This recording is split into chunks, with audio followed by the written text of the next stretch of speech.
50%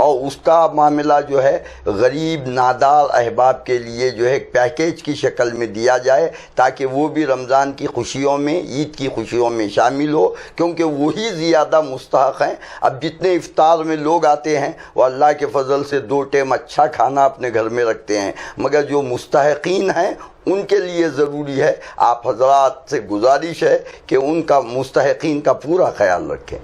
جی، آپ نے ہمارے ناظرین سے بہت اچھی تلقین فرمائی ہے۔ جی، تو اسی طرح صدقات اور زکوٰۃ کا معاملہ ہے، اس کی تقسیم بھی جس طریقے سے ہونی چاہیے وہ نہیں ہو رہی۔ جی، تو اس بارے میں آپ کیا کہیں گے؟ دیکھیے زکوٰۃ صرف آپ جیسا ابھی بول رہے تھے مدرسوں کو ہی عطیہ دیا جا رہا ہے۔ جی جی جی، تو زکوٰۃ کے کتنے زیادہ مد ہیں؟ تقریباً 7 مد کچھ۔ بے شک جی، دیکھیے زکوٰۃ اور صدقہ نکالنے کا مقصد یہ ہے کہ اپنے رشتہ دار کے غریبوں کی فائنانشیل پوزیشن کو اچھی کی جائے، مستحکم معاشی معاملے کو مستحکم کیا جائے، ان کو اسٹینڈ کریں۔ آج کیا ہے معاملہ، اگر 10,000 روپے زکوٰۃ نکل رہی ہے تو 10,000 کو کسی کو 25 روپے لکھا دیے، کسی کو 50 روپے لکھا دیے، اس طریقے سے۔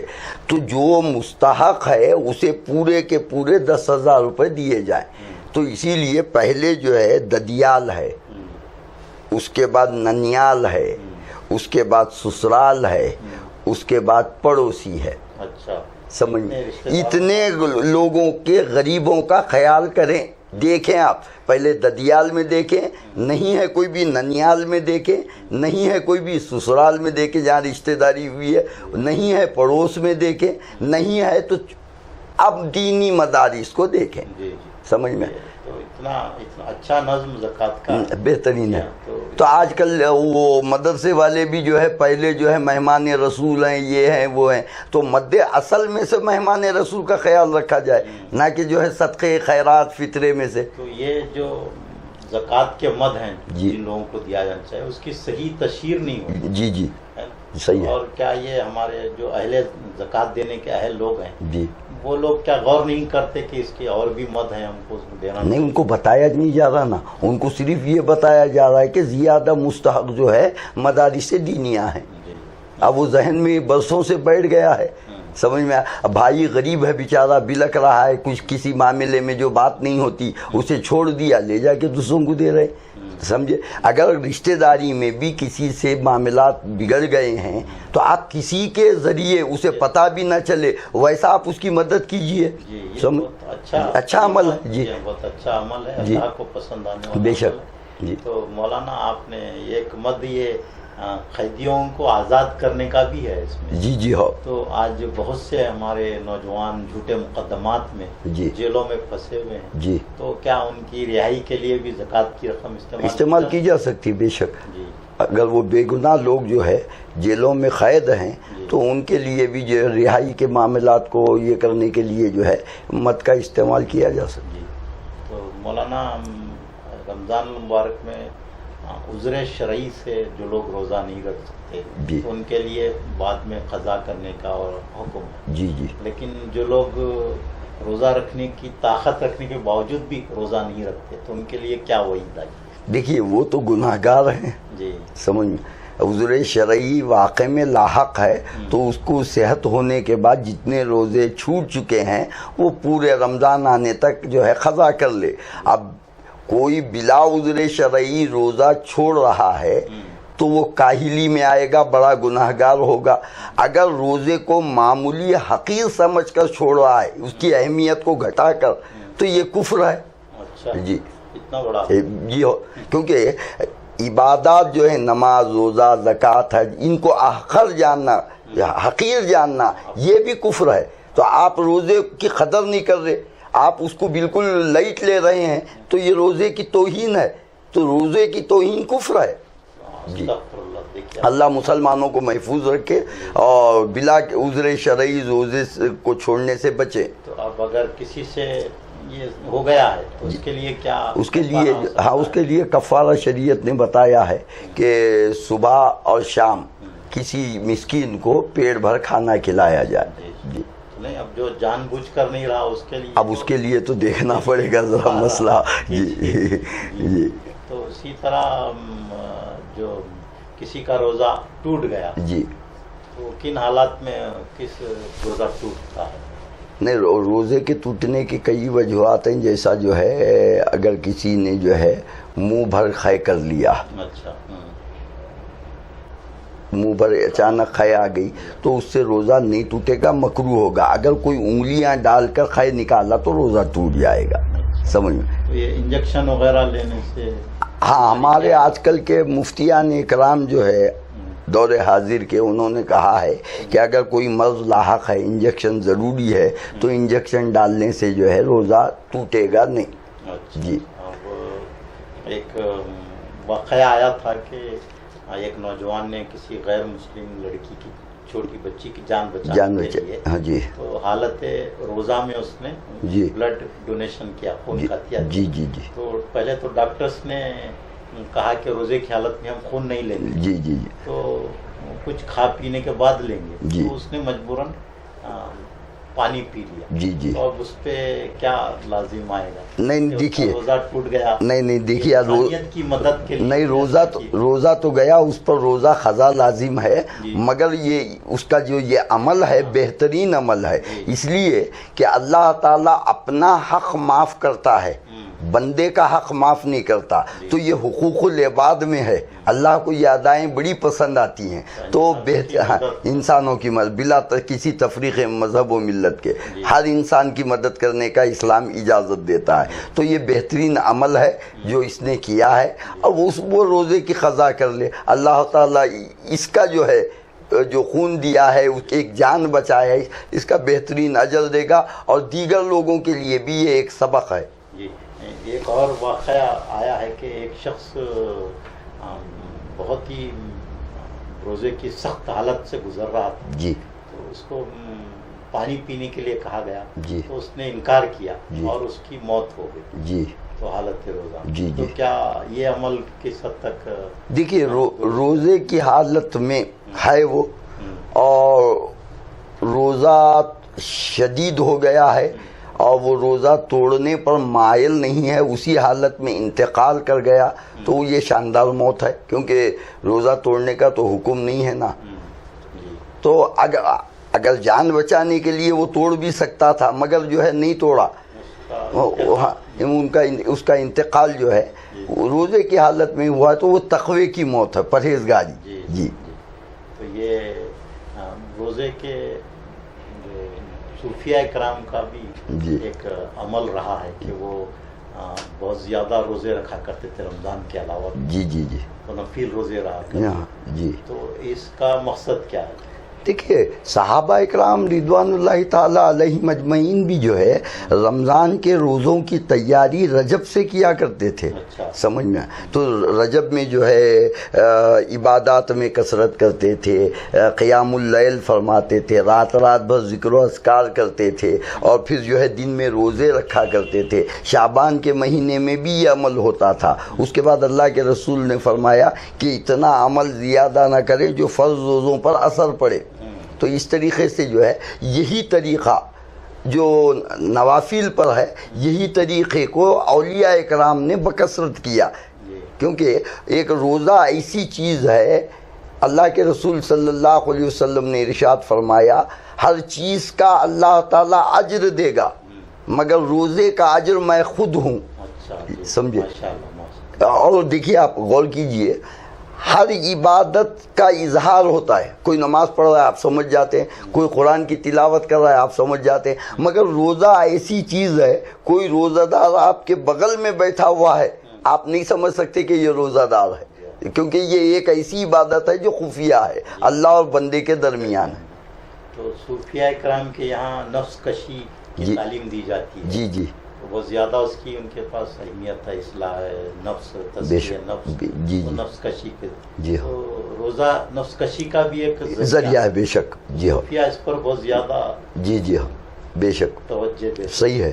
دیکھیے، نفوس کی پاکی ہی اہم ہے نا، صوفیہ اکرام نے بھی یہ فرمایا، قرآن شریف میں بھی جو ہے نفس کے متعلق کہا گیا، یا ایتھا النفس المطمئنہ ارجعی الی ربک راضیۃ مرضیہ، تو یہی تو ہے نفس.